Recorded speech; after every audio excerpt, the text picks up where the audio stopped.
Kangaroos taking on New Zealand on Sunday afternoon in Christchurch. We're going to catch up with Tommy Dearden tomorrow. Tommy Dearden, the 5'8" for Australia. Mal Meninga's kept the same team. Tommy debuted for Australia last week, scored a cracking try right at the death against the Tongans, and we'll catch up with him tomorrow ahead of the match that they're going to take on against New Zealand, which is shaped and deemed as this redemption match because 30 points to nil was the final score last year in the final. Record-breaking loss for the Australians. So it's going to be a very different outlook. The team that the New Zealand have put together. They've got 5 debutants that will make their debut and do the haka and go through all that. Keanu Kinney, Will Warbrick, Phoenix Crossland, Nafahu White, and also Jordan Ricky will make their debuts for New Zealand. No Jerome Hughes, who is out, and Sean Johnson comes back in for the Kiwis. Yeah, so they're underdone. Yes. The Kangaroos are a chance. If they get their mindset right, a chance of putting a score on here, aren't they? Well, very much so. They're underdone because they haven't played yet. They had the bye, or they didn't play that last round, the Kiwis. Australia did. And Australia defensively were very good, but offensively, they needed some combinations. They were down. There was a whole new look spine. Mal Meninga has kept the same team, which poses the question for the likes of Lindsay Smith, Ben Hunt, Bradman Best and co, if they go on and get the job done here and there's no injuries, they might go through this whole tournament and not even play for Australia, which is it's strange. Reece Robson's the other one. Why is that strange? Well, you're not in the Australian team. You're just not. You're the not whole good enough reason yet. you pick a squad is to have a view to play them. Wow. Well, I mean, I go back to tournament. 2011. I debuted for Australia and I was on tour. I played one game. Yeah. And that was terrific. And you're always telling you would play one game. But at the moment, Reece Robson, so he went through this emotion of being part of this, being picked in an Australian team. He may not even play. Yeah. So that sort of falls. They don't get recognised either until they do. No, well, you don't, nor should you. And but how many games in the tournament that you're talking about where you played one? 4. Is this 4? Yeah. If they make the final, it's 4. Yeah. Right. So it's just everyone gets a prize. That's correct, but they're not going to have that. Actually, it could be less. It'd be 3. So they might go through the tournament and not play. So I mean, look, the New Zealand side has certainly got its challenges. Yes, I just mentioned some of those players that are going to make their debut. Phoenix Crossland is obviously the notable one there, given the fact that he's put into a position in Test match football where he's played before. But he's going to be challenged, particularly up against Harry Grant. And he's played a lot of that, and I love the way Phoenix Crossland goes about his business because he absolutely rips in. But their forward pack has certainly got where it counts because at different stages on the weekend, in particular, Ola Kawatu went after Lindsay Collins, who's come out already and said he's let the jersey down last year in that 30-point loss, and they're looking for redemption. This is well and truly a redemption game for them. Mal Meninga has been burning ever since that loss. And, you've got James Fisher-Harris, Griffin Neame, who's a young up-and-coming boomer at the North Queensland Cowboys, Isaiah Papali'i, Scott Sorensen and Joseph Tarpany. So out of that forward pack, they've got 2 of the best props. Tarpany's playing lock and Fisher-Harris is obviously starting. And then, they go to the bench. So Australia, when you look at it on paper, they should win. Absolutely should win. Go in as heavy favourites. Sean Johnson back into the fold after 5 or 6 years out against Mitch Moses. Chance Nickel Klukstad is the other one. I mean, he's a fullback. Have they not got another 5'8"? Their depth's been exposed, hasn't it? They've got Cody Nicarima on the bench who could start at 5'8" if they want.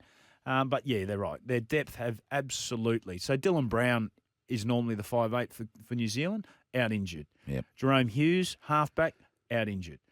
So they have got their challenges. But in saying that, Jordan Ricky on the bench. Jordan Ricky is on the bench. So he's played for the Cook Islands before. He's played for the Māoris, and now he gets his opportunity to play for the Kiwis. So plenty to play Hopefully for. He's stayed fit too because they haven't played for a while. And stay fit, don't get injured. Well, he has been out and he's travelled the world. He's been over. I think he was over in Amsterdam, Jordan Ricky, there at one point. But now he's back. Obviously, when he was Broncos finished early. So.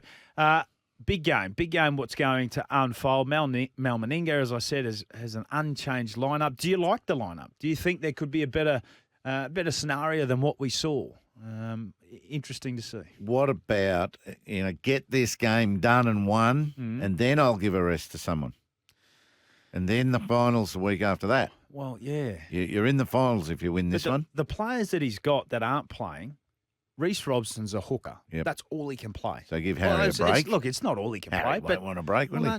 No, absolutely not. So Reece Robson is a specialised hooker, which was always a strange selection given the fact that Harry can play 80 minutes. Ben Hunt. Yeah, but he can't with a broken arm. No, I know that. But Ben Hunt is also picked in the side.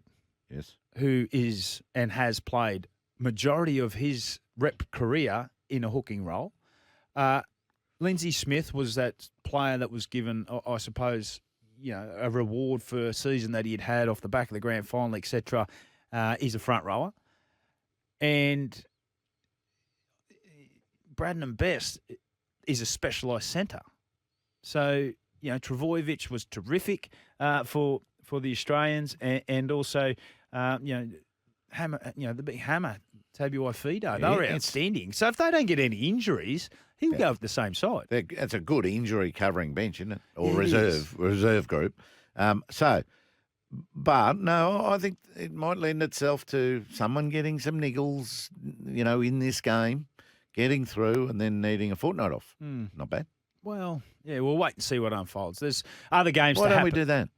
What's that? Wait and see. Well, we're going to have to. We can't do much more.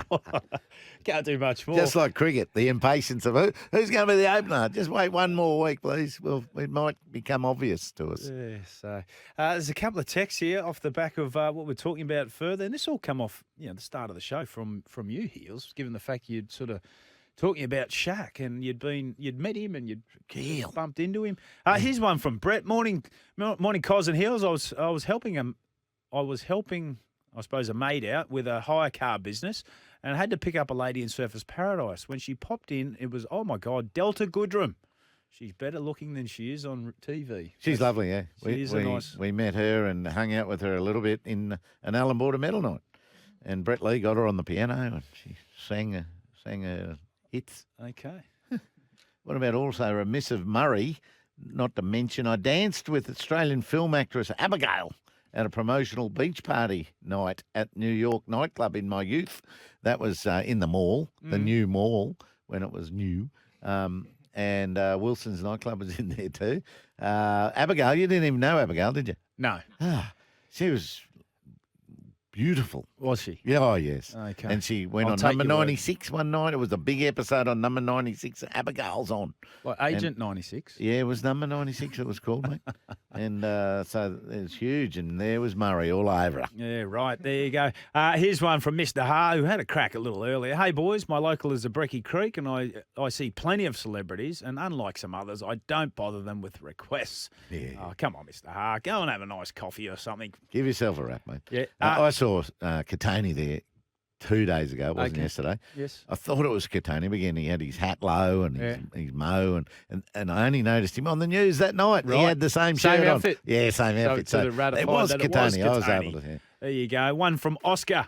Oscar from the Valley. That Mr. Ha character seems like the kind of bloke that would bring a 6-pack of Hard Premium Lights to your barbecue and then spend the afternoon drinking your $8 cans of craft. That's a shot from Oscar in the Valley. Mr. Ha. Reply there. Maybe. What's this one from G'day, gents and Vanessa. My celeb moment was a few years back when I was parking when the parking meters were still coin operated. I just got onto George Street in the city and I was scrambling around for coins in the car. Then I got a tap on the window and a friendly voice said, "Hey, mate, I'm leaving and I've still got 2 hours left on my ticket. Take mine." And before I could say anything, a ticket was put on my dash in a badly mangled hand that would have only belonged to Australia's greatest ever wicket keeper. Says a lot about Heels. He'll stop the effort to help someone. What about that, Heels? Do you remember that? Oh, don't like 2 hours parking, go begging. So something you got to utilise that. I wonder what I was doing up in George Street. Yeah, that's a good Is there a question. police That's station up there? That's probably more of a question. Still to come on the show. After the break, we're going to talk ahead of the GC 500. Thomas Randall's going to be joining us. Castrol Tickford Racing.